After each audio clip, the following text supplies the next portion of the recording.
Professor of Emergency Medicine at the University of Michigan, and the principal investigator of the Neurologic Emergencies Treatment Trials Network Clinical Coordinating Center.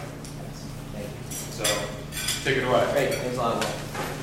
So it's fun to be here. I'm sorry I am going to be here for an abbreviated period of time, but anyway, I was really looking forward to this, and sort of looking forward to doing this talk. Not a talk I've done before, but Will sort of tried to explain to me what he sort of had in mind, and hopefully I got it, so we'll see. So the what we're going to talk a little bit about is this, and basically sort of success and failure in clinical trials. What should be happening in translational research? What should the typical progression be? And talk about some specific clinical trial design issues, and then going into what's a reasonable mechanism for doing clinical trial planning, and then some final design steps with simulations and looking at things we call anticipated regret. And I think one of the title of this, Pre-mortem, I think what Will was referring to is something that we try to do when we're designing trials for the net.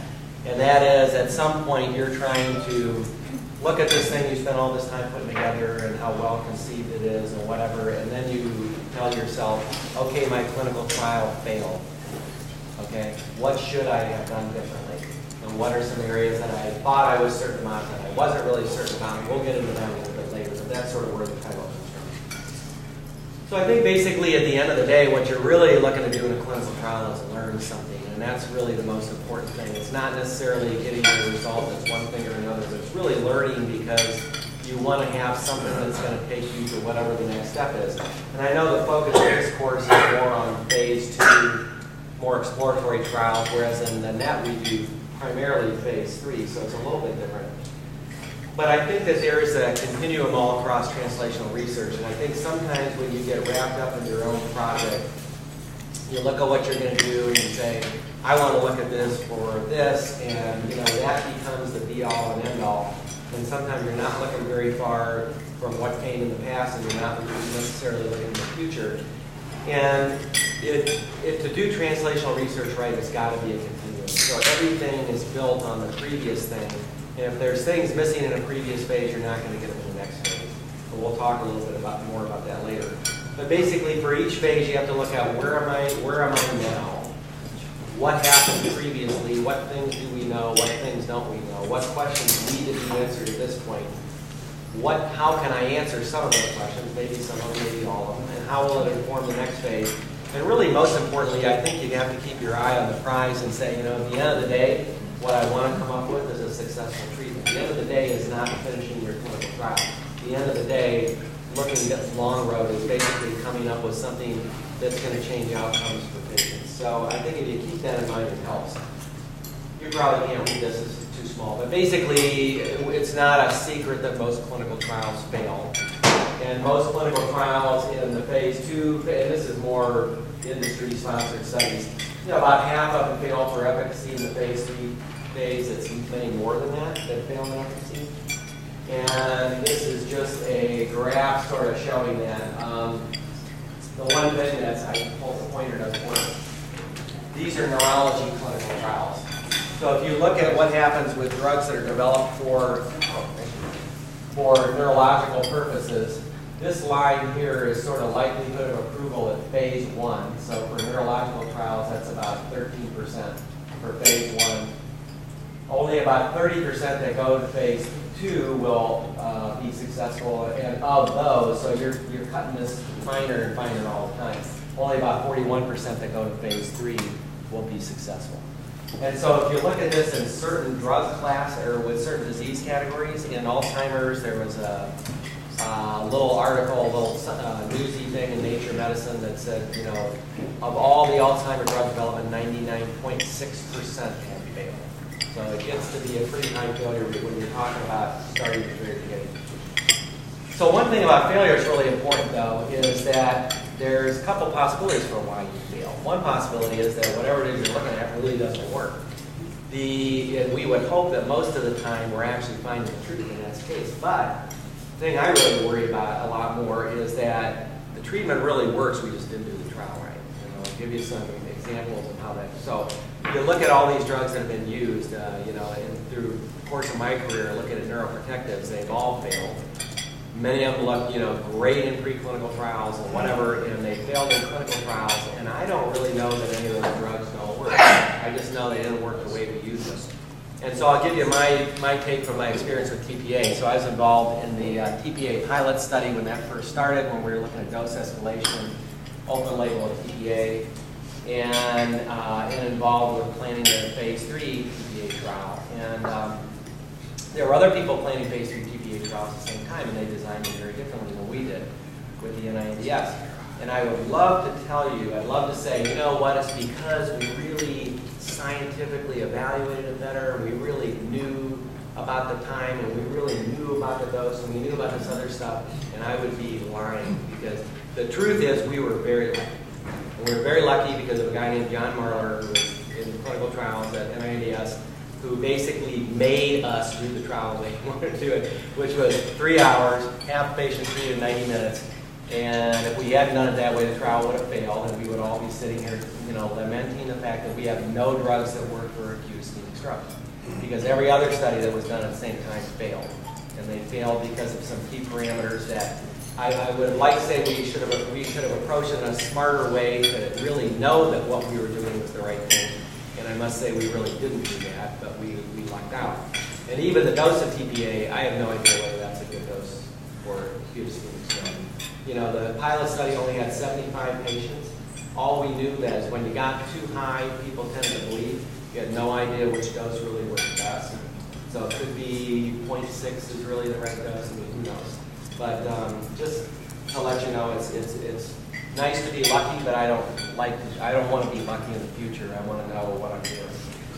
The other thing about failures is it's not always a bad thing if you can fail efficiently. So there is a time to search and a time to give up, and I think sometimes we have a hard time doing that when we're doing drug development and looking at new treatments, and we tend to say, I know this thing's going to work, I just have to find the right combination. And sometimes, as Winston Churchill said, we occasionally stumble over the truth, but most of us pick ourselves off and hurry off as if nothing had happened. Sometimes the truth is there. You got a dud. This is not going to work. It's not going to work in the way you thought it was going to work, but we will go back again and again and again and manage to spend tens of millions of dollars for something that was just a loser. So one of the things you want to do is when you have a loser, get out and move on. And really failing efficiently is something that I think is really important. So there's a progression, and we're talking about drug discovery, but you could substitute device or other things in here too. So, this is sort of the basic progression. And when you're talking about certain aspects of it, like molecule discovery, a lot of times we'll talk about these great molecules that we think should be wonderful, and there's a high association with the disease and disease progression or whatever. But, there's a lot of pitfalls that can happen there. One is you can have causal pathway redundancy. So my own feeling is I suspect this may be part of the problem with ischemic stroke. You've got this cascade of events that happen after ischemic stroke. And you've got, 7 different pathways being activated, and you're blocking one, right? And it's sort of like, I don't think that's going to help. That's like the Dutch boy sticking his finger in the dike. It's like one little place, but there's leaks all over the place. And so maybe you just need to cover more pathways. There can be causal factor redundancy. So your agent that might be very good for doing this might also do some things that are really not so good in other organs or other parts of the body, and you don't really know that because you're just looking at one thing. There's the time dependency. So, if you get the time with TPA, ischemic stroke, it doesn't really matter what this stuff does. If you don't have the time right, if you're not getting it the right time in the pathway to cause a difference, nothing's going to happen. And then I think what we see a lot of times are we see epiphenomena that we assume are causal to things. And I think it's one of those things. And, we were doing a large study that Dr. Johnson's the PI for right now, looking at hyperglycemia and acute ischemic stroke. So is hyperglycemia the epiphenomena of a bad stroke, or does hyperglycemia cause strokes that wouldn't be bad to be very bad? And, that's one of the things we're trying to answer. And it's one of those things that's really tough to figure out sometimes. So I'll get on a little bit of a sandbox here, and I know you are not preclinical trialists, but preclinical trials really underpin the development of clinical trials. And if you're going to submit a clinical trial to NINDS, The study section is going to want to know what's the preclinical data that backs up and supports your scientific hypothesis, right? And so really, if you look at it that way, we are customers of preclinical trials. And if they aren't giving us good stuff, we can't produce good stuff. And in preclinical trials, there have been a lot of literature out there about lack of robustness in preclinical trials. They're often single species, single labs. Seldom are these studies blinded. They're usually done in an unblinded fashion. There's usually lack of adequate statistical planning. And then, you talk to some of your basic scientist friends, and they'll tell you, when do you talk to your statistician? Oh, right before I'm ready to do my study. And what do? Well, I go to them and I say, how many, what's my sample size need to be? What's my type 1 error? And there's no pre-planning with biostatisticians beforehand. And then we have a tremendous underreporting of negative trials. So a lot of studies that might be done in the preclinical space, if they're negative, it's like, we're not going to publish that. And so when you're looking through the literature, trying to find things to support, whether you're going to take this drug into clinical trials, a lot of times all you find are positive trials. Sometimes you don't find the negative. So if it's, it's garbage in, garbage out. And if you don't have good stuff in the preclinical phase, you're in trouble. This was from a Cancer article.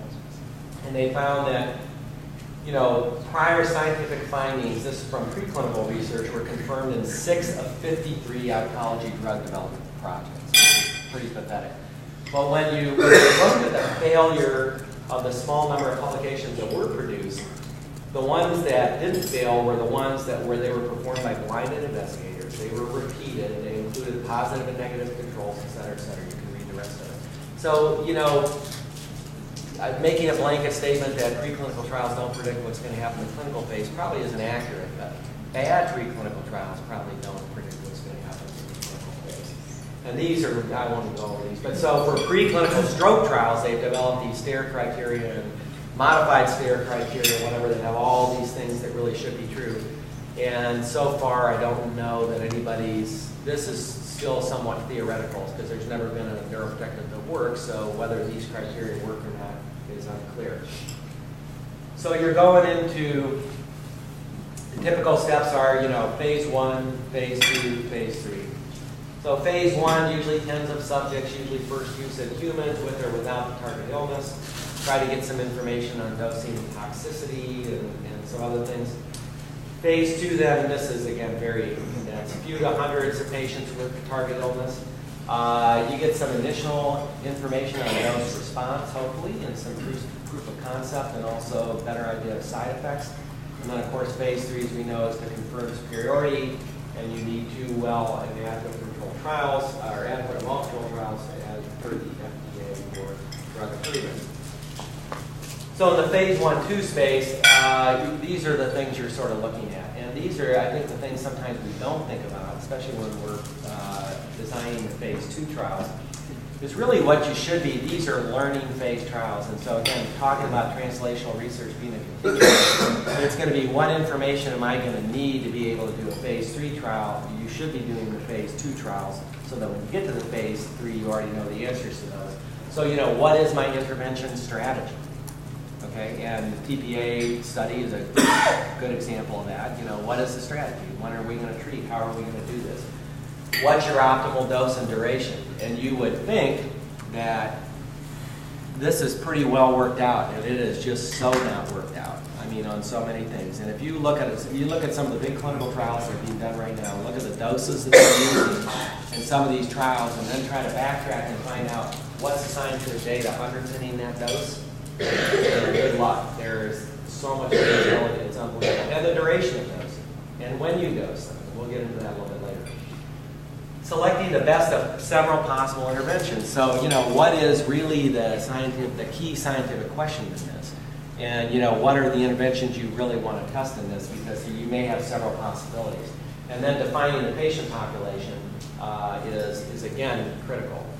And remember, this has to lead to the next trial. So your phase 2 trial is not got a box around it. It's got a door on one side that's going to lead to the next place. And so you've got to think about designing and answering those questions. So there's a lot of challenges. So in the phase 2 phase, you've got a wide range of dose strengths that may be possible best choices. You might also need to consider combinations of treatments. different durations of treatments, which we typically don't do. You know, we'll say, well, we're going to look at this and we're going to treat for this long because, you know, I've got one study that says that really is the right thing to do.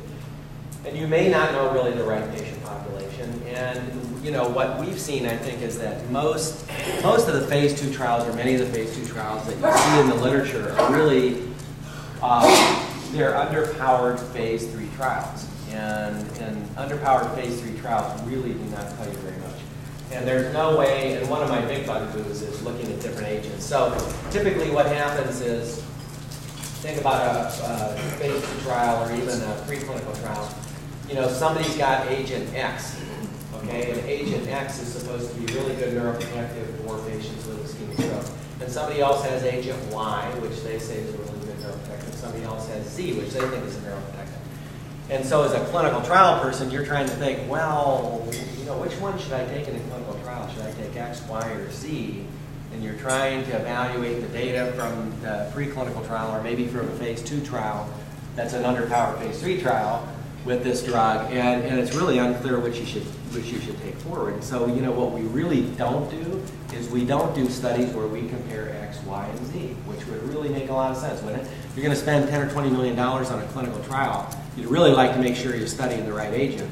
And if you haven't done comparative studies to look at the different agents that are out there, you don't know if you're studying the right agent or not. It's guesswork. And guesswork is not a great way to do clinical research. So remember, this is not, a phase 2 trial is not a phase 3 trial. The sites, for a number of reasons, the sites and patients aren't representative, you've got limited stratification possible, small number of patients. Surrogate outcomes often that you're using are really not applicable to phase 3. Pilot study may have very stringent entry criteria, which you would not want to have possibly in a phase 3 trial. And if you're going to compare A to B in a clinical outcome in a study that is grossly underpowered, one of the problems that you can run into is a very high risk of a type 2 error. I mean, we talk about bringing things forward that are losers, but there's the other problem too. You can knock things off that might be winners because you don't really have enough power to know. And so there's a high risk of type 2 error when you're doing things like that. So in the phase 3, where I'm sort of stuck, there's some big challenges. So we'll look at some of these trials we're trying to develop for phase 3, and we realize we don't know the right dose, and we don't know the right timing. I'll give you a great example. So there's a big study going on internationally right now called CRASH-3. Anybody familiar with CRASH-3? It's a study looking at Tranexamic Acid in patients with TBI. And they're running this trial. It's a huge pragmatic trial and whatever. And so we were approached about maybe looking at doing some version of this in the net. And so we started looking into it a little bit, and it was unbelievable. So really they have no idea what dose to use. They picked a dose, but when you look scientifically, you look at the studies that have been done underpinning that, and what are the doses of TXA that might be used for this, they are, I think they went from, what did they go from, well, like 0.25 milligrams per kilogram to 100, grams per kilogram. I mean, it was a ludicrous range. It was just unbelievable. The timing, no clue. Nobody knows the clue. The duration of treatment, nothing is suggested with the duration. So they're doing this 20,000 patient clinical trial that, if they're lucky, they might succeed. It's not good to pin everything on being lucky. But really, there's a lot of things that they really don't know. The other thing, problem in phase 3 is you don't know what to expect in the control arm. Hopefully you know what to expect in the control arm, but you might not. And we'll talk about this a little bit later when we talk about event rates. You may not know the right population, so again, you're trying to design a confirmatory trial and you don't know who are the patients you want to treat. You certainly usually don't know anything about rare side effects. Yet when we typically start these things, we say, well, we have to assume that the trial characteristics will be completely defined before we enroll the first patient, which is, all full of holes.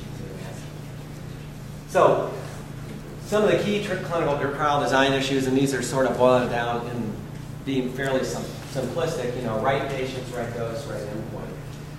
So, the right patients, obviously the selection of the patient population is critical. You want to choose patients who are physiologically capable of responding, right?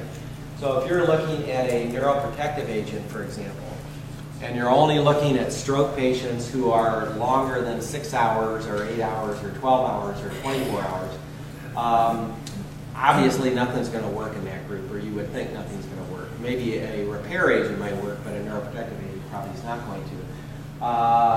Looking at patients with massive ICH, coming with Glasgow Coma Scales of 3, probably not a good group to study because there's probably nothing you're going to do that's going to help that group one way or the other. And then you've got the patients in whom anything will work. So somebody comes in with a very mild stroke and you're expecting a good outcome, or let's say another condition is mild strokes, we're not so sure about that. But with other conditions where the natural history is people who present like this 3 months later are all going to be normal. And so if you're studying those patients, you've got, there's nothing that's going to help you there in terms of finding the right answer. So you got to get the right patient. And you've always got this efficacy versus effectiveness question to answer. Do you want to, what is it better to do? And it's interesting to see the push, and especially some of the institutes at NIH, towards looking at more of these effectiveness pragmatic trials and really saying, rather than doing a smaller efficacy trial in a more limited population of patients, where maybe you've got 1,000 patients in your trial, they think it would be preferable to do a study that more real-world, heterogeneous, few exclusions, very flexible study interventions with crossovers and all kinds of stuff, but doing it in 12,000 patients because you're more likely to find the right answer doing that. And I think it's a debate that people don't know, but don't know the answer to that. But anyway, these are some of the questions that you always get into. Right dose. As I mentioned earlier, you could go through lots of studies where this is not known, but the questions are how much, how do you give it, how soon, how fast, for how long, and these are questions that most of the time are not really very well worked out, and a lot of times they're not well worked out in the phase 2 space either. Phase 2 space, what I've seen a lot of times is that, people aren't really sure. So they take 2 doses and they study, 55 patients with 2 doses. And at the end of the day, it's like, what are you going to be able to say?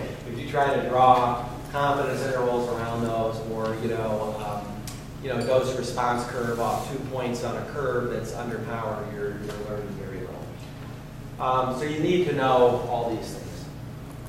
And there's different ways to dose. You can do weight-based, symptom-based, endpoint titration, depending on what kind of study you're looking at. And there may be subpopulation dosing differences. There might be gender differences in dosing, or genetic differences, as with clopidogrel. And so a lot of these things, as many of these things as you can cover in a phase 2 trial to try to learn. Again, the idea is if I'm going to do a phase 3 trial on this agent, what do I really need to know to plan that? And these are the kind of things you really need to know. And then the right endpoint is, critical. Again, we're talking more phase 2 trials now, but it can be a patient-oriented outcome or a surrogate outcome. Could be a disease characteristic. So in a cardiac trial, if somebody ends up as a New York heart failure classification 2 versus 3 or something like that. Could be a health state as measured with an MRS or mortality. Symptom-based or based on a test result. So imaging, looking at hemorrhage growth in patients with ICH, for example. So different things can be used. A surrogate endpoint is one that we've often used in a phase 2 trial, and it's an outcome typically that occurs sooner or maybe with greater frequency than the true outcome of interest, but it can sort of hopefully be predictive of what the true clinical effect is. And so in the causal pathway, you would hope that the treatment is going to affect your surrogate, which is going to affect your ultimate clinical endpoint when you do a phase 3 trial. But sometimes that path is not so cut. So good endpoints, and we spend, anybody who's designing a clinical trial, you should be spending lots and lots of time thinking about what your primary endpoint is going to be, and your secondary endpoints as well. But it's got to be something that's clinically relevant. And think to the NASCAS trials. I don't know how many of you know about those. The spinal cord injury study with methylprednisolone. The endpoints that they chose were probably not clinically relevant. Right? It's a lot of money spent for something that wasn't clinically relevant. It should really reflect the overall disease. It should be information rich and responsive. Obviously, you want something that's going to be responding to treatment. So something that is not going to change or not likely to change with treatment is not a good endpoint. Should be reliable. And speaking of responsive, one of the things we did when we designed the NIH stroke scale when we were getting ready for the TPA trials was looked at every item on the NIH stroke scale to see how responsive it was to different things. And were there really things that changed, or were there things that changed in everybody? And they really weren't good markers for measuring differences. So it should be reliable, reproducible, have validity, robust to dropouts and missing data. You don't want to choose an endpoint that has a biologic effect in and of itself. And the other thing is it has to be practical. So, a great endpoint that is impossible to get is not very helpful. And in some of the studies looking at neurocognitive outcomes, it might be a great endpoint. It might be something that's very interesting. It is not easy to do. And having just done that in 800 and whatever patients in the PROTECT study, it's not easy. Not easy to do. So trial planning, what do you want to do? Obviously, you want to evaluate your scientific premise, and I think the more of a systematic review and really in-depth looking at the literature is extremely helpful. And then I would recommend putting together a trial development group, but it doesn't have to be a big group like we put together for a network like the net where we might have 8 or 10 people, but it should be multidisciplinary. It should include a biostatistician at the beginning. I think the mistake a lot of people make is, a lot of biostatisticians will tell me, oh yeah, I get called by the clinicians when they say, tell me what my type 1 error rate is going to be and what my sample size should be, and they've already planned the study. And that's not the time to involve your biostatistician. They should be involved at the beginning when you're trying to plan your study. I think disease-specific experts, so there are people, so I'll give you an example for this. When we were thinking about planning this tranexamic acid trial, so we know a lot about head injury. We've got our biostatisticians that know about biostatistics. What I didn't know was I didn't have anybody who was a hematology expert, right? So who's going to really tell me about the hematology of this agent, how it works as an antifibrinolytic or whatever. So that was a good person to put on a study group like that because they know a lot more about that than I do or what I can learn just from reading. And then, I think there's more and more people are thinking about including patient advocates in these trial planning groups, and I think that's something, an interesting thing. We're talking more about doing that within the net, and we've sort of dipped our toes in that a little bit. And we just put on a conference last week, actually, about trying to education for people who are interested in being patient advocates, and sort of for both sides, from the researchers and from the advocate standpoint. It was fascinating. But there are certainly a lot of very educated and very smart patient advocates out there who would be great to actually include in a clinical trial planning group. So it's something you might think about. And then determining the research question, obviously is an understatement to say that's critical, but I think one of the things you want to look at is how many questions are you really going to answer. And I think a lot of times you say, I want to focus on one thing, I only want to answer one thing. But, it takes years and years and years for clinical trials to give you an answer to something. And if it's feasible to answer more than one question, it's probably a good idea. I mean, you get a lot more bang for your buck. And as long as you're not, sort of wrecking one part of the clinical trial because you want to answer 2 questions, as long as you can do them both in a way that makes sense, that would be a good thing. So there's different ways to do that. You can use Factorial Designs where the effects of the research arms are independent and hopefully the effects might be additive and combined, or you can use multi-arm, multi-stage adaptive clinical trials that adaptively will focus on the more promising arms. And this is just sort of a schema that, you start off with a control group and you've got 4 treatment groups. You go through an accrual process, and at the end of that accrual process, one of those groups falls off, so you're left with 3 more. You go through another accrual process, 2 more drop off, and you're weaning down your groups as you're going, but you're answering more questions than if you had just said, well, I'm just going to do test 1, and that's the only thing in the study. So you really answer a lot more questions this way if you do it. And there's going to be a lot more talk about adaptive designs later, so I'm not going to, right? I think in future. In the future, so I won't get into that too much. Talked earlier about failing efficiently, and that failing efficiently is a good thing. So, having interim analysis and stopping rules are very helpful. A lack of benefit approach is used more often in some of the adaptive trials, and considers the data that have been collected. So whereas formal futility monitoring usually makes assumptions about future data. So you want to have the trial stopped if there's evidence of harm or if there's absence of sufficient benefit, and that all has to be predefined. You can't be looking at it and go, oh, I don't think there's anything here, I'm going to stop. You have to decide in the beginning what should I stop for, and then when you hit that, you stop. So predefining is key. The size and duration of the trial, we've seen this in a number of trials, the control arm event rate. Trying to get a handle on what that's going to be can be very tough, because the number of events is going to determine the power, not necessarily the number of patients. So, if you're planning a study where you think the event rate is going to be 20% and the event rate is 10%, that's going to have a major effect on your clinical trial. And there are some clinical trials that I know going on right now where there have been major problems with knowing what the event rate is going to be. So if you overestimate the event rate and you're wrong, you think it's going to be 30%, it's really 20%, you're going to have to do a lot more patients than what you thought you were going to do. And then the effect size is the other real key thing. And so, obviously the larger effect size requires fewer patients. So we all want to say, yeah, we're going for this big effect size. We're going to have a 25%, improvement in whatever it is we're looking for. And that's really nice. It'll make your numbers nice. And you'll be able to say, this is a feasible clinical trial I can do. It's only going to take 200 patients.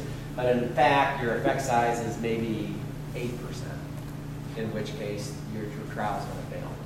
And then there's whole questions about, what's a clinically relevant effect size, and that's always a very tough question to answer. So what are some things to beware? I think lack of equipoise, and we make jokes about this, but sometimes we'll have people who are studying a certain thing that they've studied for a long time, and when they come to us about trying to plan a clinical trial, it's clear to me that what they're really projecting to me is not that they have equipoise, but what they're projecting to me is that I know the answer, I know this works, I need to do a study that's going to convince those other idiots out there that I'm right. I'm telling you, that happens so often. It's like, okay. So lack of equipoise is really, really a bad thing. You want to pre-specify all your areas of analysis. The thing you never want to do is, go back in and start data mining and looking at stuff and thinking that that's science, because that's not science. And I remember John Marler used to rant and rave about this all the time, because he would say, as secondary analysis, this data mining stuff, he said that has cost the NINDS more money than he could even imagine, because people will find these obscure associations that weren't pre-specified, weren't meant to be finding, and they'll go, oh, this is something that's really interesting. And so then they start, designing trials to look at that, and of course, you go on and you spend $5 million and discover that there's nothing there. That was just, an association that had nothing. So you must think about what your trial will follow, and what trial will follow your trial, obviously. And then making assumptions without evidence is always a bad idea. So what you really need to do is very critically look at your areas of uncertainty. And you really have to start from the very beginning and ask yourself a question about everything. What am I uncertain of regarding the patient population? Where are my uncertainties regarding the event rate? What data is out there? How tight are my confidence intervals around that? What am I uncertain about concerning the effect size? And doing that for every single thing. Now, you're not going to be able to design the trial to, even with a fancy adaptive trial, to be able to adapt a trial that is going to care of 13 areas of uncertainty that I have. And I have multiple arms and 13 areas that will come up with the right answer. I mean, I suppose it would be possible to do. That's not very feasible. But you're going to have to pick and choose sort of where you want to, what are the areas where you've got the most uncertainty. And looking at those areas, and those are the areas to focus on in the clinical trial. And then what I referred to earlier with equipoise is bias. And I think, bias is a huge enemy in clinical trials because it causes you to do really dumb things. One, it makes you reluctant to search for possible problems or alternative interpretations for what you're sure is the right answer, right? It's like you can, wow, you know, I see this, but I don't really believe it. I think that was something that showed up that really didn't mean anything. Or you can do vigorous and non-objective searching for possible problems with data that contradict your hypothesis, tell why other people are wrong. Or diligent searching for the magic combination of experimental conditions and data analyses that will actually make your experiment work. You know, that's really what you want to do. That is obviously not a good idea either. And, you know, there are, when you make the mistake of doing things like this, there's a clinical trial that I know of that did this recently. And they started the clinical trial, they were enrolling patients, there were some safety issues, and they went back retrospectively, it was not pre-specified. They went back and said, oh, you know, well, the problems with this group of patients, this group of patients, this group of patients, and if we take them out, and then we do the trial, and if we look at what we've done so far, it's going to be a positive trial. I mean, the likelihood is this is going to be a positive trial. So, you know, everybody, that makes sense. And so they did. And, you know, guess what? The trial was stopped for people. It didn't work. So looking at these things that are non-pre-specified and then trying to piece things together and make them fit your theories it's very tempting. It's like the devil's after you know, whatever, but it's a really, really bad idea. So final design steps, I think, are simulations and then this evaluation for anticipated regret. Good on time, I think. So why simulations? And when I was talking about this, I showed Will these slides, and he said, you better put in some slides that tell people what to tell their statisticians when they go to it and say, I want to put simulations, and the statistician says, why? So here's some things. So why might you want to do simulations? These are some of the reasons.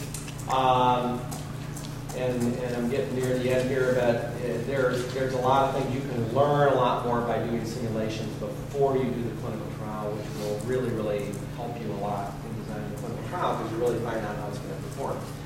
And the main reason you want to do this is because you have uncertainty. We talked about that earlier. And so and be specific. So here are some of the things you might have uncertainty about.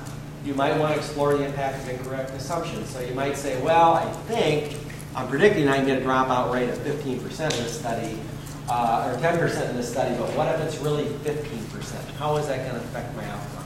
You can run simulations to show that. And you say, well, I think my standard deviation is going to be 10, but it's really 5. Or you think it's going to be 5, but it's really 10. And what I think is going to happen is, in so many things, you know, the event rate might change over time. And we've seen this in some recent clinical trials where, you know, the good outcome for patients with a certain condition is sort of going up. And is that overall medical care? Is that, you know, who knows what that is, but it's going up over time. And so you could simulate that. So you could say, okay, I think my event rate is going to be 20% when I start the trial, and it's going to be 17% when I finish the trial 4 years later. And you can simulate that, and you can know how that's going to affect your clinical trial. Considering the range of uncertainty, you know, if you think the minimally clinical significant difference is going to be 10%, what about 8%? What about simulations with that? What about 9%? And, you know, is that, you know, you're going to say, well, my clinically significant difference or my effect size is going to be 10%, but is 9% like, is that big a difference? I mean, does that mean 9% really doesn't count? So there's different ways to look at this to get more information before you ever do the clinical trial that could really help you a lot. You can evaluate statistical power, improve your sample size estimation. Your desired endpoints will rarely be based on hypotheses around a single parameter. I mean, almost never. And so you can vary some of those parameters to see how things perform. And then you can also simulate variations in enrollment rate. You know, I think I'm going to enroll 20 patients a month, and I'm really enrolling 30 or 10 or whatever. Incomplete adherence to the study protocol. So lots of things you can learn from doing simulations that are better to learn doing simulations than learning after the trial's over and you fail and it's like, shoot, you know, I never really thought of that. And so that's where the anticipated regret goes. And so I think at the end of the day, what you want to be doing when you think you've got it right, whatever, is you run a thought experiment and you say, okay, this clinical trial just failed, what would I do differently? And this is just as fascinating. So we had an experience with a good investigator who had a drug that he's developed that's a wonderful drug, and we were talking to him and said, Do you know the dose? Absolutely, I know the dose.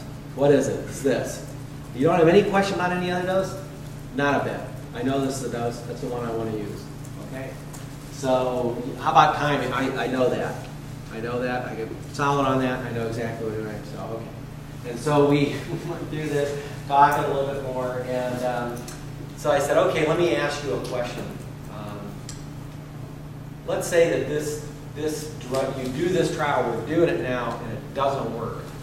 Okay, what would you think? Does that mean your drug doesn't work? Say, oh no, I'd go use a higher dose. Like, okay, so let me go back to these. You really don't know the dose. Well, you know, and so you get into things like that. But doing that thought experiment of saying, what if I fail, and really looking at seriously, what if I fail? What would you do? You really find out where people's areas of uncertainty are. So doing that is really very helpful.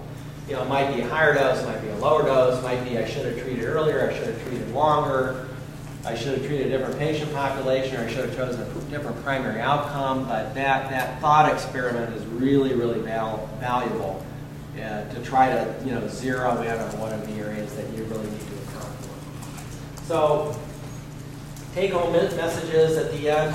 Translational research is a continuum, and never forget you're just part of something on that continuum. And you know, whatever it is you're doing doesn't begin and end with your study.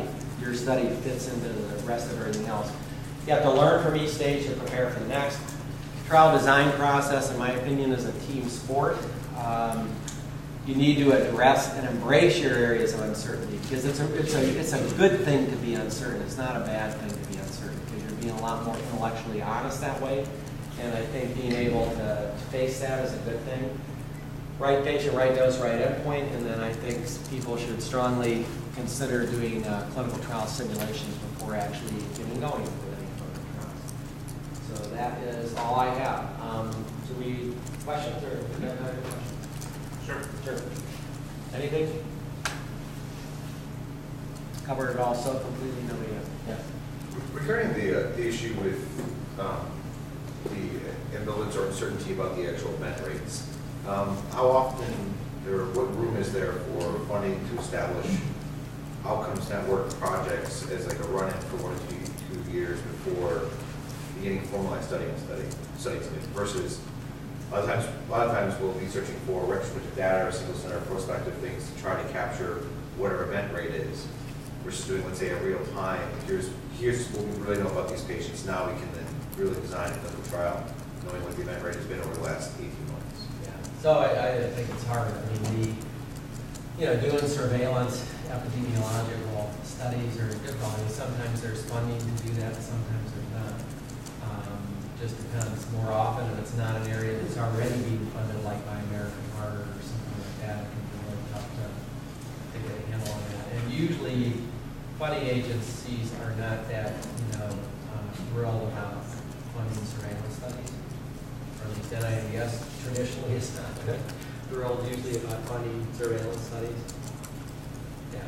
So it's hard, but it's very hard. I mean, we run into this with that all the time. We're trying to figure out this stuff, and there's not a lot of great data. A lot of times we'll try to do sampling, for discrete periods of time and see what we can find out. But, yeah. One way to address that is to build it into an interventional study. That is the first part. Right. Right. Could be a run-in phase of the interventional study, right, as opposed to a separate study. Or you have like the sample size re-estimation, where if you assume an event rate and you realize in the study that your event rate is higher or lower, I mean, as long as you do it in it's really easy if you do it like in a kind of a nuisance parameter, like your overall event rate or your control group event rate turns out to be higher or lower. So if you think 5% of your control patients are going to have the event, it turns out it's 10%. You can build that in, and there's pretty robust literature on things like that where you can do a re-estimation of your sample size, and not really, most clinical trials you don't pay a price for doing that in the sample sizes that we have. So you pay a price. There are a lot of patients. Well, but you don't pay a statistical price. You pay a price, but you pay a price and then you pay a price, but you save money in the long run because you answer the question as opposed to doing the smaller study that didn't answer the question. Yeah, that's sort of that's on the back end. I mean, I think Chris was talking about what can you do on the front end. front end, obviously, if you have more rock hard observational data to really establish that's best, but if you can't, then sample size re-estimation is, and we've got that on at least one or two of the trials. But the other thing that comes up though, even when you know at the beginning, and we've seen this in studies like stroke studies, this happens where the field changes in the 5 years that a study happens. And so, I've worked in a study where we had a much lower event rate because it started before statins became more common in stroke, and then everybody started taking statins, and the recurrence rates went down quite a bit. So now all of a sudden you're looking for effects that are smaller because your control rate is, for good reasons for patients. We're doing a better job of managing patients, but bad reasons for the researcher because it's harder than to see differences because you have fewer events. The other thing, and I know, Chris, you're right in front of me, but I'm just talking about as people in the back of the mirror. You probably want to ask that question of Brett Casella on Thursday, because there's the possibility of, well, this may not be necessarily a thing that the NINDS would get super interested in as surveillance goes. The CTSA networks have a lot of infrastructure at each individual CTSA site, and they may be able to help you set up things. I think the fundamental sort of rubric should be that you keep it relatively simple and say, if I could get this onto a single page, but I get some good prospective data with more longer term outcomes. What's missing from the current administrative data that would be informative, and can I fit it on a half page or 1 page? And see if that sort of thing could be scaled out through a couple of CTSAs and perhaps even more. That might be one other approach. I think it'd be interesting to see what Brett might think. But I think very carefully about the data that you could get from a short form people in an ICU or a neuro ICU or something would fill out on each patient, or that their local study coordinators could be. At many places now as comprehensive stroke centers, there are requirements for follow-up calls at so many days. So I think thinking about something that a place might be doing already in a way that you could use that data and collect it across centers, that might be a sort of strong way of getting at that information.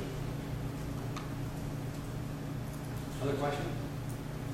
I actually have a question about, so a couple things you said, which I'm curious how you address this, because we struggle with this all the time when we talk with investigators, where you know that you want to do a better job of getting the right dose, the right timing, and really honing in on that before you go. But the challenge that we've run into many times with that is this, and the other end, you mentioned that I know this works, I need to show that this works, and it doesn't matter what dose I have, it's going to work. And it's almost like there's these competing dynamics where from a pure scientific standpoint, you need to find the right dose, but it's almost like it's competing with the business model of, I want to show this works as fast as possible because I want to get this, either to patients or I want to get this out to markets. How do you start that conversation with someone we know when you sit in here, we need to find dose and stuff, but how do you convince someone who thinks, if I spend more time finding the right dose, I'm wasting time getting this drug that I know works out to market? How do you approach that? Because I've never been able to get that right dynamic when I'm talking. Well, I don't know if we've necessarily been able to get it right, but there's degrees. There's some people it's pretty easy, and they'll go, hey, right, there's some things I'm not quite sure of. And then you go to the other extreme of the guy I mentioned at the very end. That was a true story. It was wrong. I have no doubt whatsoever. But I think maybe this anticipated regret thing was a really helpful tool to do that and just say, okay, this fails, this clinical trial fails, and then one can't fail. Well, trust me. Let's just say if it did, is your drug a dud? Okay, and if you ask it that way, most people they're not going to limit their drugs a dud, and so they're going to say, well, of course not, and you should have done, I would have done this. But sometimes you can get that out of people. We've had that happen a couple times just by making them forcing them to realize that if this doesn't work, does that mean it's over? And then that uncovers, really makes them admit where what areas that are uncertain. At least I don't have any other tricks for that. Will or Roger. I like it when they say that I look at the data set and kind of try to find something. Yeah. Can you get that data set? I just start clicking buttons in SPSS, and then I know what to do next. I'm like, Brad. guess a follow-up comment to this discussion. I mean, it makes a lot of sense, finding the timing, but I also wonder if some of the motivation of trying to go to the bigger trial is just funding mechanisms. Oh, yeah. You know, it's harder to get people to buy into, we're going to do this small trial and find this one dose, than say, oh, we're going to do this huge trial that learn all this stuff. Or what you run into sometimes is that if you want to do some of these things better in phase 2, or you want to do better dose finding, duration, some other things, what does that mean? It means you got to have a bigger phase 2 trial. And a lot of funding agencies don't want to fund a big phase 2 trial. They know they're going to have to fund a big phase 3 trial. They don't want to fund a big phase 2 trial. The fallacy of that is that if you fund the smaller trial, phase 2, which is really an underpowered phase 3, and you really learn very little, and then you repeat the same mistake in the phase 3, you've wasted a lot of money going through the phase 3 because you didn't get the answer right in phase 2. If you would have spent more money up front, you might have been able to eliminate some of these things that were going to phase 2. Just write them off as losers. But then, you know, that's... Yeah, sure.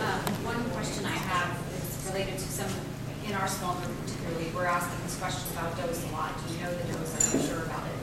And we're getting answers that maybe we're not so sure. We need to think about it a little bit. But one issue that we've come up with at our place is that we submit these grants that say we don't know the dose, so we're carrying a couple forward in phase 2 to select.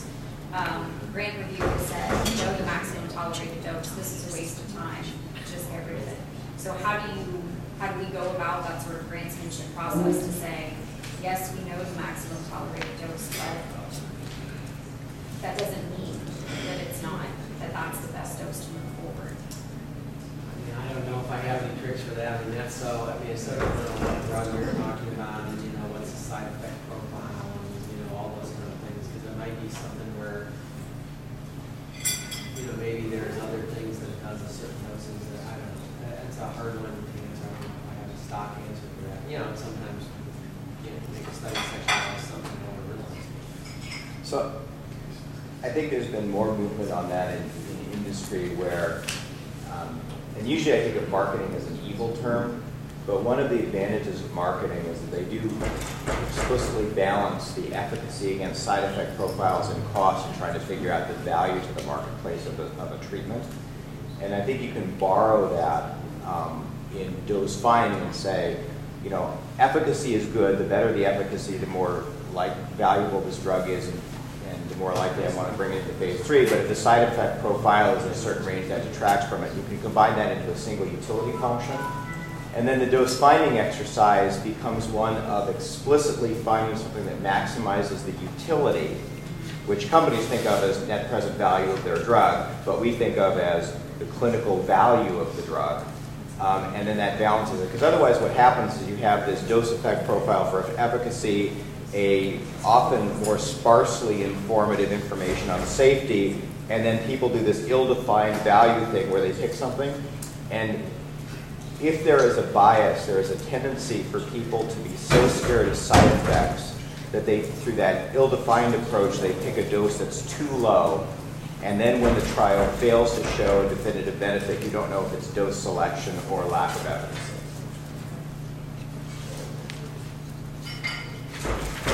All right, yeah, so we're running a little late, but it is my pleasure to introduce Katherine Challoner. She is professor of biostatistics here at the University of Iowa, and she's going to talk a bit on the data monitoring techniques in clinical trials, statistical data monitoring techniques. Okay, thank you, Will, and I'm very happy to be here. And as Will said, I'm a biostatistician. I started out my career doing fairly theoretical things, and then after I got tenure, I started working in clinical trials, and I've been doing that ever since. The first clinical trials I worked in were HIV clinical trials at the University of Minnesota.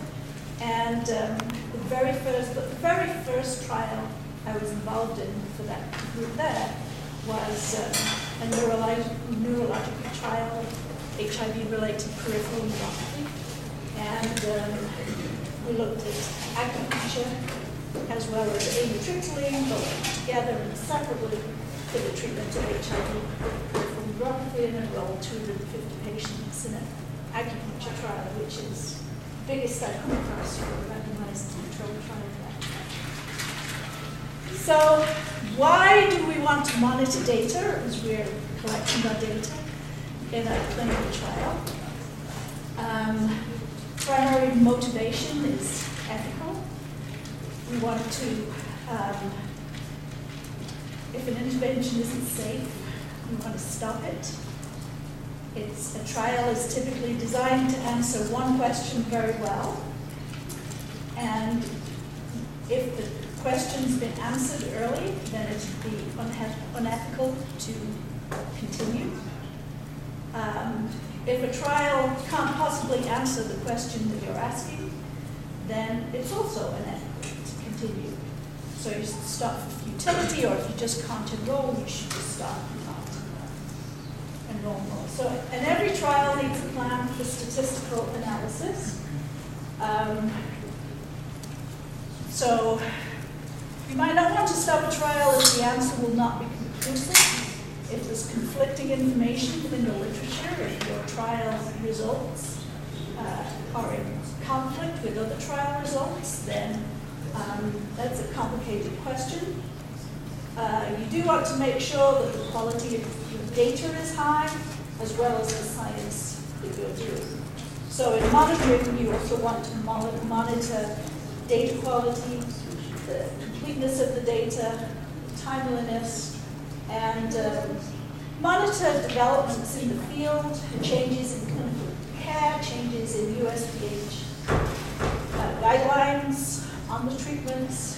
If standard of care changes, then that may impact your outcome. And I see that Roger is going to talk about data safety and monitoring boards. They're the people who use the statistical monitoring plans, and I'll let Roger talk about them in more detail.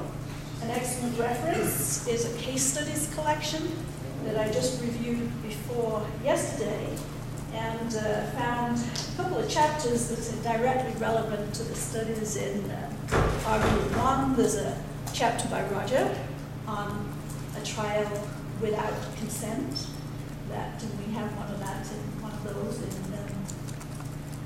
small group 1. And there's also a trial that's similar to a trial that we have, a warfarin versus aspirin trial.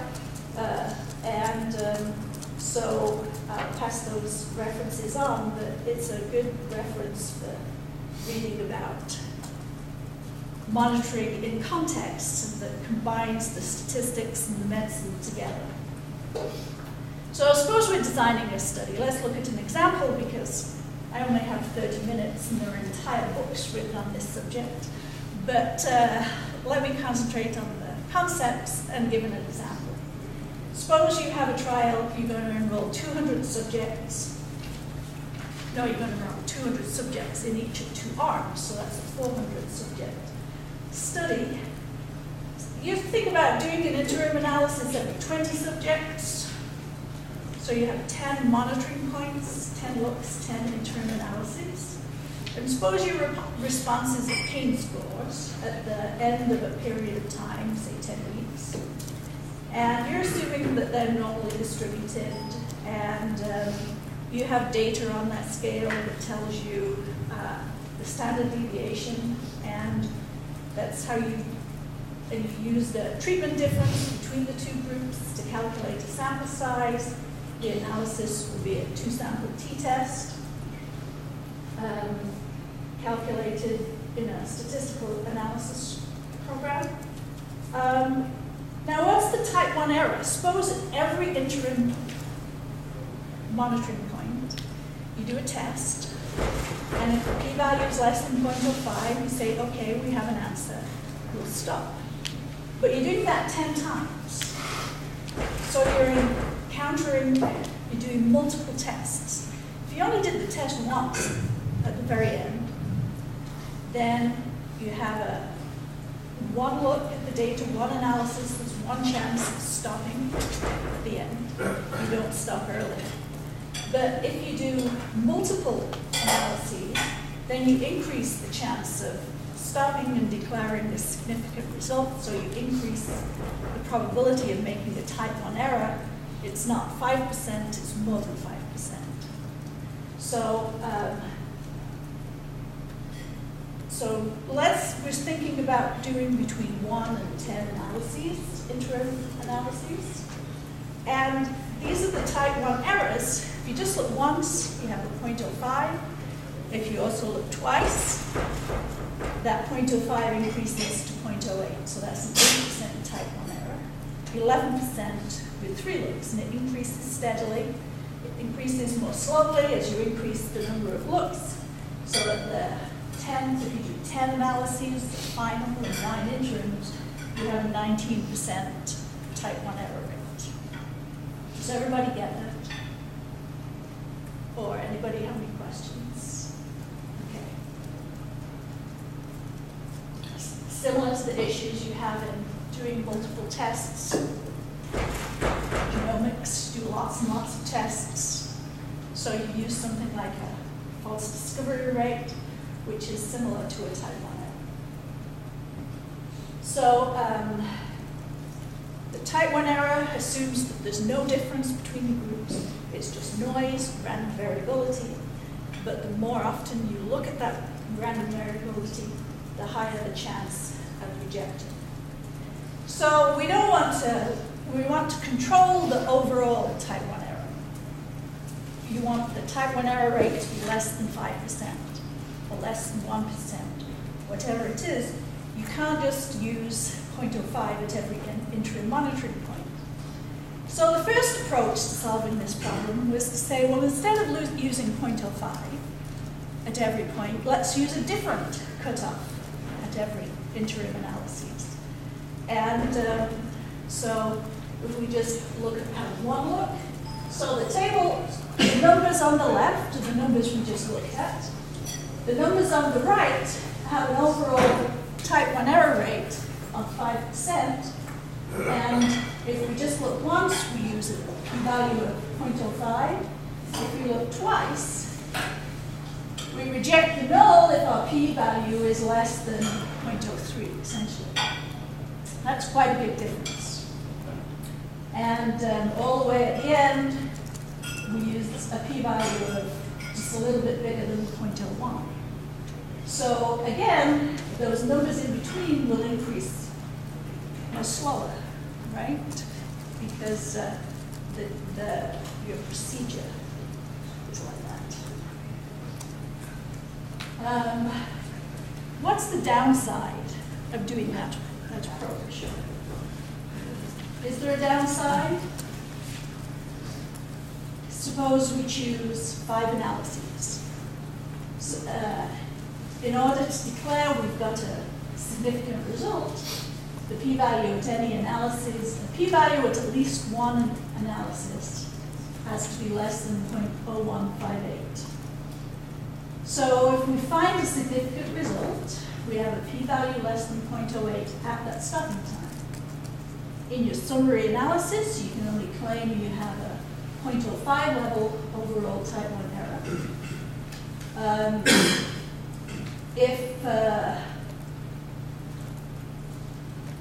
Even at the very final analysis, if we get to the final analysis, we still need a p-value less than 0.0158 to declare significance. So what if the final p-value is 0.03? We cannot claim significance. And that's the analysis where we have most information. We have most power in that analysis. So this is a little frustrating maybe, embarrassing maybe. You certainly have to discuss this when you publish the results of your study, if you could publish it. And so to stop those questions, Haybittle and Pito came up with an adaptation that was, when this was developed, it kind of took over from the Pocock approach, and they said, well, let's use 0.05 at the final analysis, because that's where we have the most power, that's what we think we need, that's the sample size we think we need, and let's just be really conservative at all the analyses before the final one, So we'll require our test statistic to be bigger than 3, say, 3 standard deviations.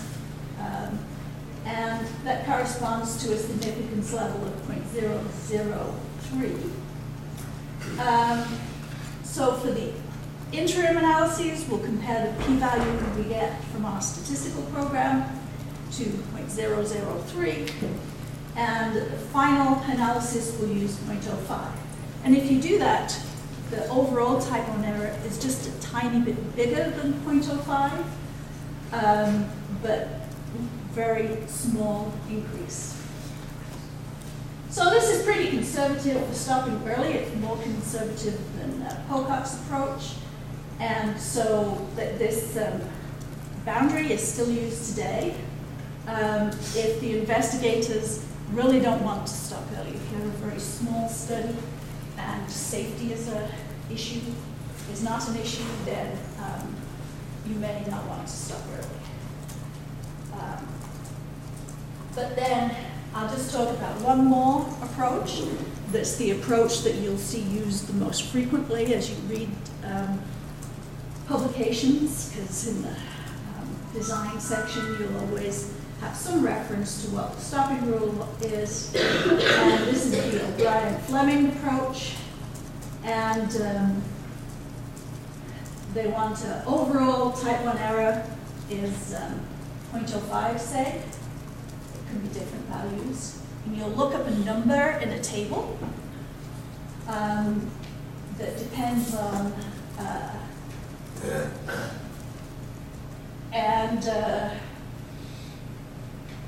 you will use that to calculate the test statistic values at which you will stop at an interim analysis. So if the interim analysis, the test statistic is bigger than that number that you just looked up, that's the same for all analysis,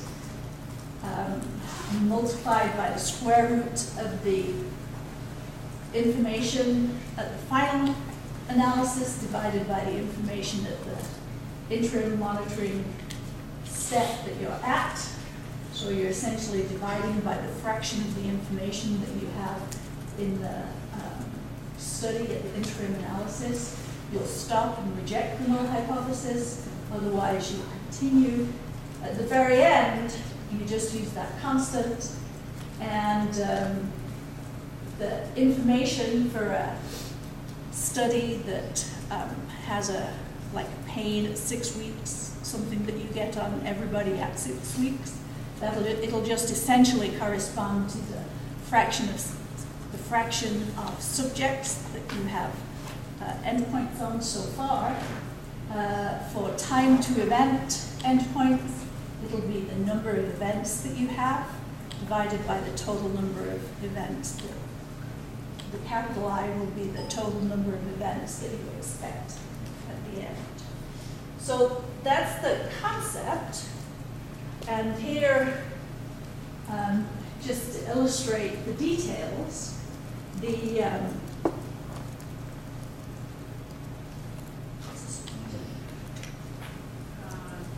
don't think it works. No. So It's just a point. use the mouse. Thank you very much. So, the first one we talked about, we use a constant at each analysis. That was the Pocock rule. The triangle is the Hay-Biddle-Pito. You use a constant for the interim analyses.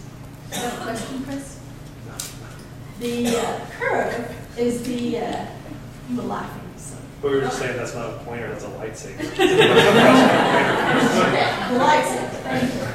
The Hay-Biddle-Pito, use a constant at the interim analyses, the 0.05 at the end, and then this is the O'Brien-Fleming. You use a p-value just a little bit smaller than 0.05, the test statistics just a little bit bigger than the 2 that Hay-Biddle-Pito would use, and it's even more conservative than the Hay-Biddle-Pito early. It's less conservative at the end. So that's the concepts. The O'Brien-Fleming is very complex. It does what you want to do. You don't want to overreact to a small number of subjects.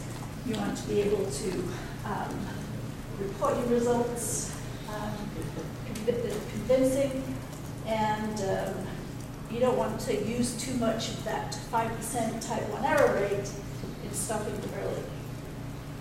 And some of the drawbacks, however, of implementing the O'Brien-Fleming exactly is that you need to specify the number of looks, the number of interim analysis. You also have to specify the times at which you will have 20% of subjects enrolled, 40% of subjects enrolled, 20% of endpoints, or 40% endpoints, which is not very practical because DSMB is usually don't, unless you just have a single DSMB monitoring a single study. That's not going to happen if you're working with a collaborative group and there's a single DSMB monitoring lots of studies on a regular schedule. And so we'll talk about spending functions. But before we do that, let's look at an example. It's the BHAT. This is an example that was the first trial to use the O'Brien-Fleming approach.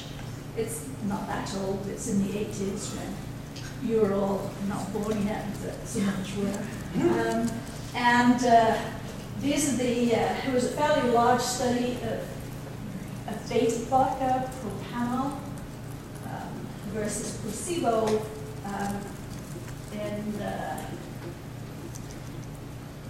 think it was,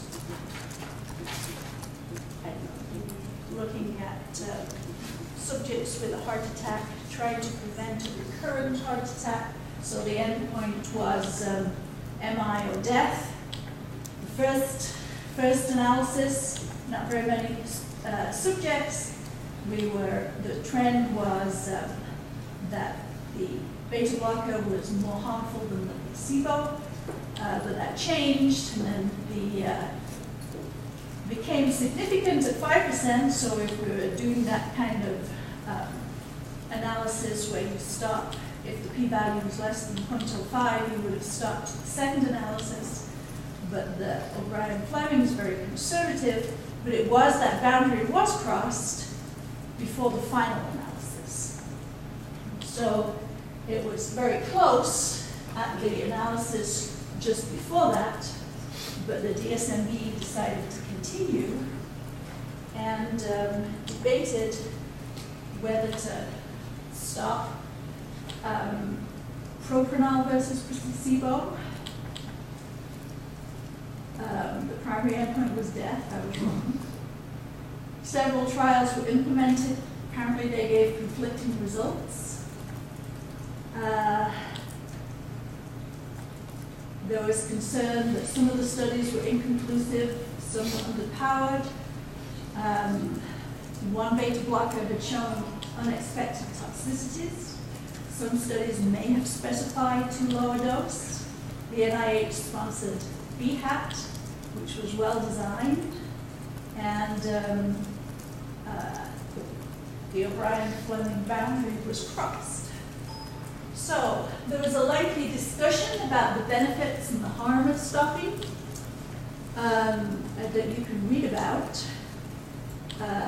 There were arguments to continue because they were really interested in subgroups and secondary analyses. There were conflicting studies. They thought most of the subjects enrolled were well past the 6-month point, and so there was thought to be very little benefit to the subjects who were on placebo being able to switch to being on the beta blocker. The conditional power was fine. Again, continuing would be so there was arguments for continuing, there was arguments for stopping, you crossed the boundary. There was another study that was consistent with this study. But the driving force behind the argument for stopping was the informed consent document. because the informed consent document read, if propranolol proves to be beneficial for heart attack patients, the study will be stopped as soon as this is known. If, on the other hand, it proves to be harmful, the study will also be stopped. So that first sentence said, you'd entered into a contract with the subjects, and the result is known, you should stop. And the vote was only 5-4, which probably meant the chair had to break a tie. So that was the result of that study, and it's an interesting example to read about. There's an improvement on the O'Brien-Fleming method that uses a spending function where you specify the number of interim analyses and the overall type 1 error. I'm hearing questions. Is anybody with a question? Because these concepts can be quite hard if you see them for the first time. The spending function allows the monitoring times don't have to, the information at which you will, the points at which you will monitor don't have to be specified in advance. And it's also fairly robust to the number of interim analyses. So it's more flexible and therefore more appealing. And so most trials, many trials, is that fair, that you see today, use the O'Brien-Fleming, the stopping boundary that's very similar to the O'Brien-Fleming. Early looks very conservative. Final p-value is compared to a number only slightly smaller than 0.05. There's the spending function, if you like. You can think of it at the rate at which you spend your alpha. And that's the cumulative chance of stopping on or before, say, the third analysis is between 0.015 and 0.025. Here, the final overall type 1 error is at 0.025. It was a one-sided test. And this is the POCOP, where you spend your alpha quicker. You will have lower power overall than if you spend your alpha slower. And which is the O'Brien-Fleming boundary. Here's another example, very briefly. Maybe I don't have time for that because I thought I had 45 minutes, but I only have 30.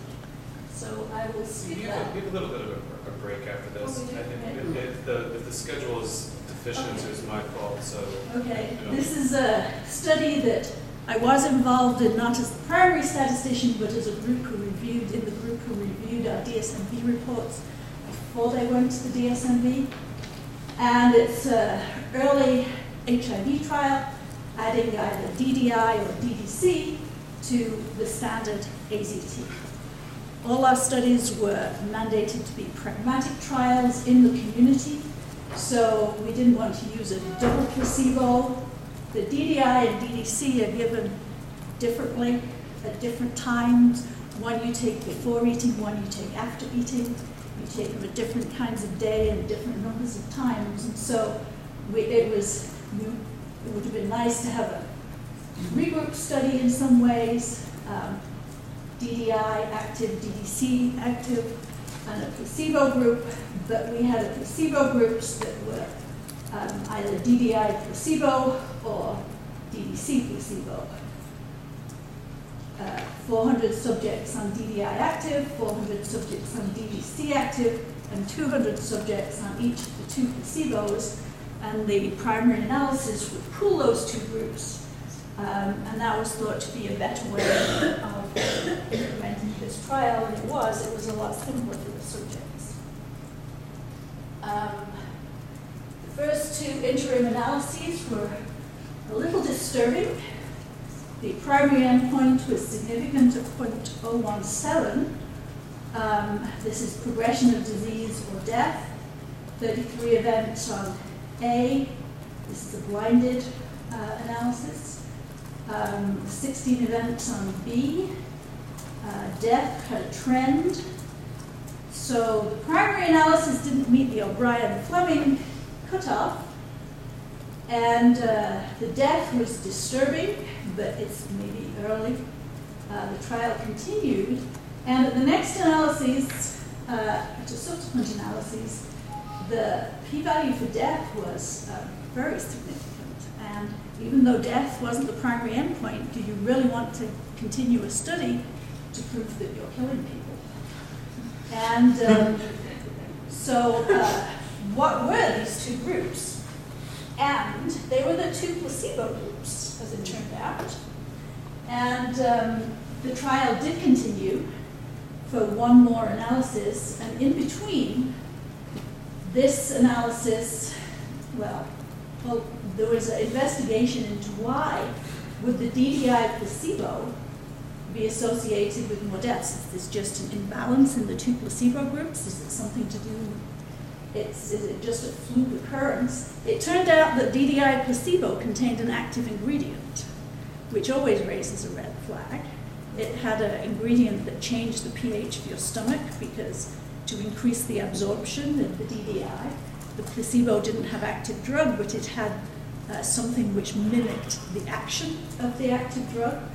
And so this was very disconcerting. A similar thing happened in our acupuncture amitriptyline trial. Placebos were, a double placebo was better than anything else. And we did not have an active ingredient in our amitriptyline placebo, but another study that was going on at the same time did. It was answering a different question. And so, however, we looked into the active ingredient. We confidentially shared our data with a European group that was doing the Delta study that was essentially an identical study. And they weren't seeing the same result even though they had the active placebo. And so the trial continued. So there are lots of things that go into monitoring, and the statistical issues are part of them. You do need a monitoring plan in any trial that you propose. Even if you're not going to do any monitoring, you have to justify that. A study that includes interim analyses is an adaptive trial. People don't usually think of, if they say adaptive trials, they don't usually think that, but it is. It has a random sample size. If you're designing your study to show equivalency or non-inferiority, you need to use a different monitoring rule. You can, other adaptations that you can use for your design is you can use a dose-seeking design. You can look at early stopping for futility. You can look at sample size respecification. You look at studies with more than 2 randomization groups. Early termination of specific arms might be considered. So you need to include that in your plan. A change in the, if you have more than 2 randomization groups, you need to address that in your monitoring plan. So there are lots of, if you have a factorial design, you have to think about each factor separately. Any adaptation that's planned should be accounted for in the design and documented in the protocol. That's one of the requirements that the FDA makes. Your overall type 1 error and power may need to be estimated by simulation. Stopping for futility is not usually specified in advance, but probably should be. So, as an example, I worked in a Neuronext proposal. We had terrible preclinical data, wrong population, different dose. We were studying children. The preclinical data was in the small amount of clinical data that they had was for adults. So we knew we would be looking at monitoring for efficacy, but we also wanted to consider stopping for futility halfway through when we had half the final information. We also wanted to look at sample size re-estimation, maintaining the power, and we do that at the halfway point as well. And we had to look at simulation here. We wanted to estimate the type 1 error and the power of the design we were proposing. And fortunately, we had some summer undergraduates who did this as a project with me. And they did lots of simulation looking at sample size. The middle panel is if the best assumptions we had were correct. The red sample sizes, these are just box plots of using Pocock and using O'Brien Fleming is the one in the middle, and then the blue one is the Fleming Harrington. It's an exposed improvement on Fleming and O'Brien, and it's turned out to be essentially identical. Those are the sample sizes, just looking at efficacy, just monitoring for efficacy, so the maximum sample size was 35. Our sample size re-estimation could increase the sample size to 50, which meant calculating the cost of the trial a little bit challenging. The sample size was random. So the sample sizes could increase considerably if your assumptions were not accurate. And even if they were accurate, which is these in the middle, it could also end up in a large sample size just by chance. But overall, our type 1 error of our proposed design was really tiny. And so our power was pretty good. Not great, pretty good. So we had a justification. So we examined our proposed design. We found it satisfactory in many ways. Although statisticians always like bigger sample sizes, clinicians do. And I would be remiss if I did not mention Bayesian methods for monitoring here.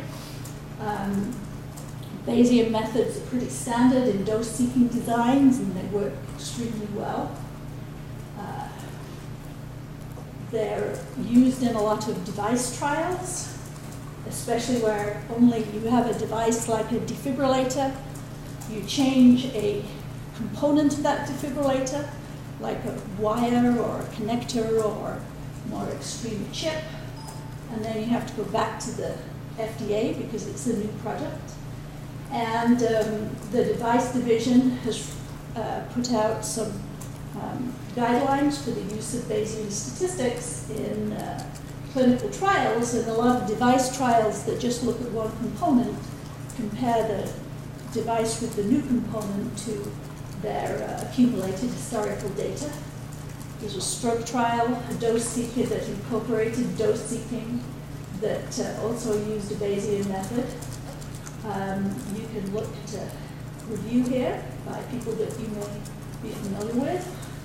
And just to put a plug for my own work, I recently was involved in a study of developing a human model for Haemophilus influenza. Haemophilus H flu only infects humans, so they didn't know this when they tried mouse models, chinchilla models, and they could not infect healthy volunteers with unless they were human. So it's hard to call the animals volunteers. yeah, I know. Right, specifically, yes. Yes. But it's also hard to enroll a lot of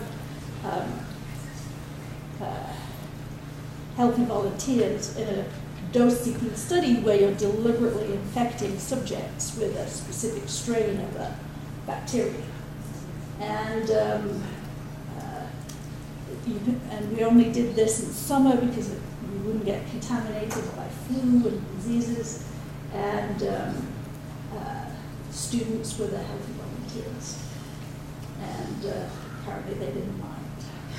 And they got free room and board in the hospital for a week.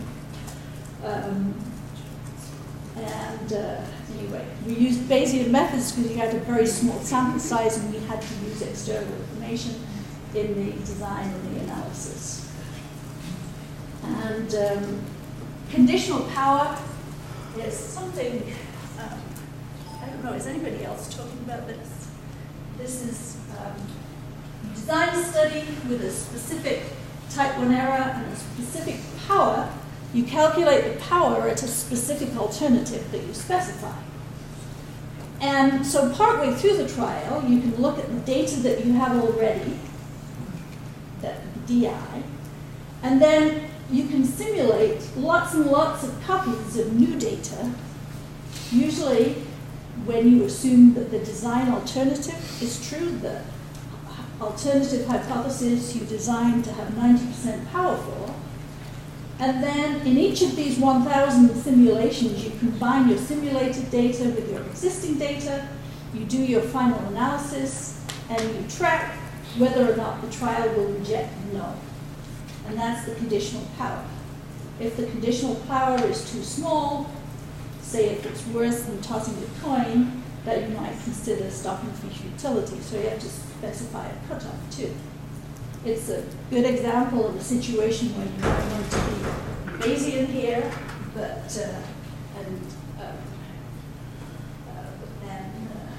and there are Bayesian alternatives, there are other rules. DSMBs will typically, investigators will never do this, but DSMBs will often argue for stopping if the trial just cannot enroll, the enrollment is slow and low. And so that calls into question whether you'll be able to complete your trial and whether you'll be able to answer the question. And you shouldn't be enrolling subjects and exposing them to potential harm if you will not get an answer to your question. And you might want to specify specific criteria for stopping for safety. At the end of the slides, I put together some web addresses for NIH guidelines on when you needed to specify stopping rules and not. But statistical stopping boundaries, bear in mind that they're guidelines, they have to be rigorously specified, but DSMBs typically take other things into account. And you should also bear in mind if you're on a DSMB, and I would encourage if you get a chance, you should do it. Doesn't get you publications, doesn't get you much credit, but you learn a lot. DSMBs for networks are typically larger. The one we had in our HIV monitored all NIAID clinical trials, so they knew a lot about a lot of ongoing studies. When you look at your interim analysis, bear in mind that bad news travels faster than good news. If somebody has a progression of disease event, they come in to the clinic, they get diagnosed, statistical center gets notified. If there's an identical patient who does not get that progression of disease event, they come back at their regularly scheduled 6-month visit, perhaps. And that's when the statistical center gets notified that they haven't had a progression of disease event. So good news travels slower than bad news. So your any interim data, and even the final data, is biased. And there may be a delay. Usually, before you go to a DSMB to present your DSMB results, you have written down any new primary endpoints that have occurred since you wrote the DSMB report. There's going to be data queries out. Monitoring may uncover errors or missed endpoints.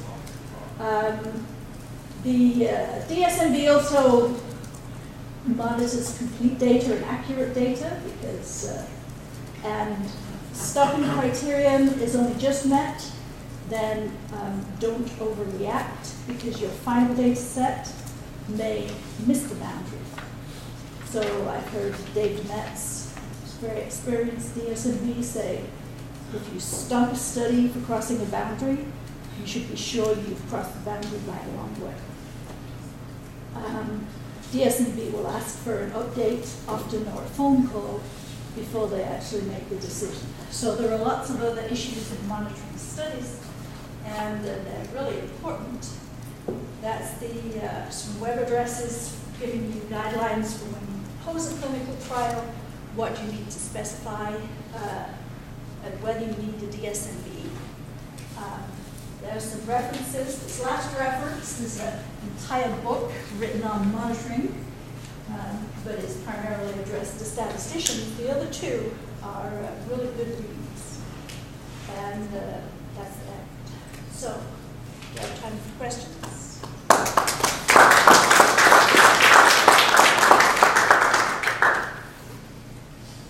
Any questions? So the I given her 45 minutes, but obviously on the schedule like this, we messed it up ever so slightly. So I know this is going to be extremely disappointing, but we're going to defer the group photo until this afternoon. The 2:30 to 3 break, since that is a much larger break. So next we have Roger and Robin, who are going to be talking about DSMBs.